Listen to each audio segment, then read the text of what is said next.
اعوذ باللہ من الشیطان الرجیم بسم اللہ الرحمن الرحیم۔ تقریباً 2 رکوعوں پر مشتمل معاملہ طالوت و جالوت کا وہ ہم پڑھ چکے ہیں، اور یہ گویا کہ اب غزوہ بدر کے لیے ذہنی اور نفسیاتی تیاری ہو رہی ہے، اور غزوات کے لیے جیسا کہ میں نے عرض کیا جہاں سرفروشی کی ضرورت ہے وہاں انفاق مال کی بھی ضرورت ہے، تو اب یہاں بڑے زوردار انداز میں پھر انفاق کی طرف توجہ دلائی جا رہی ہے۔ وہی 4 ڈوریاں ذہن میں رکھیے، انفاق اللہ کی راہ میں یعنی جہاد بالمال، قتال جہاد بالنفس کی آخری شکل، اور شریعت میں عبادات اور معاملات، یہ 4 ڈوریاں گتھی ہوئی ہیں ان 22 رکوعوں کے اندر، جن پر دوسرا نصف جو ہے سورہ بقرہ کا مشتمل ہے۔ یا ایھا الذین آمنوا انفقوا مما رزقناکم من قبل ان یأتی یوم لا بیع فیہ ولا خلۃ ولا شفاعۃ، اہل ایمان خرچ کر دو ان چیزوں میں سے کہ جو اللہ نے تمہیں دی ہیں، اس سے پہلے کہ وہ دن آ دھمکے جس دن نہ کوئی خرید و فروخت ہوگی، نہ کوئی دوستی کام آئے گی، نہ کوئی شفاعت مفید ہوگی۔ والکافرون هم الظالمون، اور کافر ہی تو ظالم ہیں۔ اب یہاں کافر سے مراد کون ہے؟ کافر اصطلاحی نہیں، کافر معنوی، جو اللہ کے اس حکم انفاق کی تعمیل نہیں کرتا، دیکھتا ہے کہ دین مغلوب ہے، اس کو غالب کرنے کی جد و جہد ہو رہی ہے، اس کی کچھ تقاضے ہیں، مالی ضرورتیں ہیں اس کی، اور اللہ نے اسے قدرت دی ہے، اس میں خرچ کر سکتا ہے اور نہیں کرتا، وہ ہے اصل کافر۔ اس کے بعد وہ آیت آ رہی ہے جو قرآن حکیم کی عظیم ترین آیت ہے، حضور فرمان نبوی صلی اللہ علیہ وسلم، آیت الکرسی۔ اس کا تو نام بھی چونکہ معروف ہے، میں نے جو آپ کو بڑے بڑے حکمت کے موتی اور بڑے بڑے پھول آپ کو گنوائے ہیں، آیت الآیات، آیت البر، آیت الاختلاف، اور اب یہ ہے آیت الکرسی، توحید کے عظیم ترین خزانوں میں سے ہے۔ ہی سیدۃ آیات القرآن، حضور نے فرمایا یہ تمام آیات قرآنی کی سردار ہے۔ جس طریقے سے آیہ بر اور سورۃ العصر میں ایک نسبت ہے کہ ہدایت اور نجات کی شرائط ساری کی ساری ایک چھوٹی سی صورت میں اللہ نے جمع کر دی، والعصر ان الانسان لفی خسر الا الذین آمنوا وعملوا الصالحات وتواصوا بالحق وتواصوا بالصبر، لیکن اس کی تفصیل ایک آیت میں آئی، وہ آیت البر ہے۔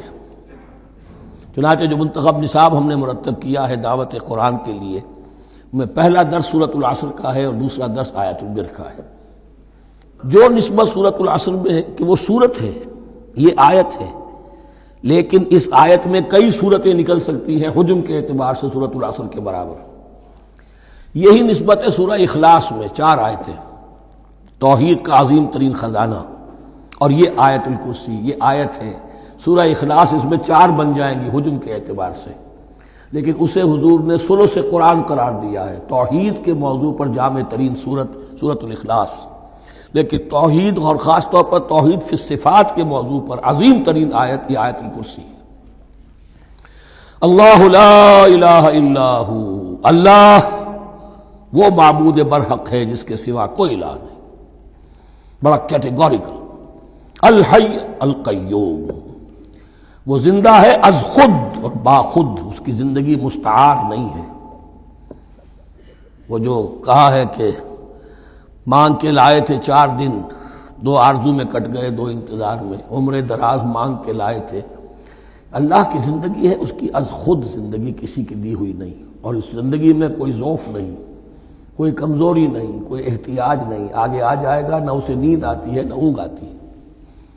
قیوم، خود اپنی جگہ وہ زندہ جاوید ہستی ہے، اور باقی ہر شے کا وجود اس کے حکم سے قائم ہے، کوئی شے قائم نہیں ہے بغیر اس کے اذن کے۔ تو گویا کہ احد اور الصمد، اللہ اپنی جگہ احد، لیکن باقی پوری کائنات کے لیے صمد ہے، جو سورہ اخلاص میں 2 الفاظ آئے ہیں، قل هو اللہ احد اللہ الصمد، اللہ حی ہے اور قیوم ہے۔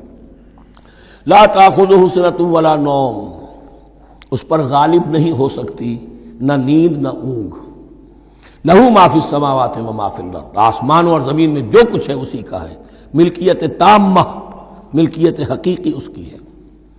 من ذا الذی یشفع عندہ الا باذنہ، کون ہے وہ جو شفاعت کر سکے اس کے پاس مگر اس کی اجازت سے۔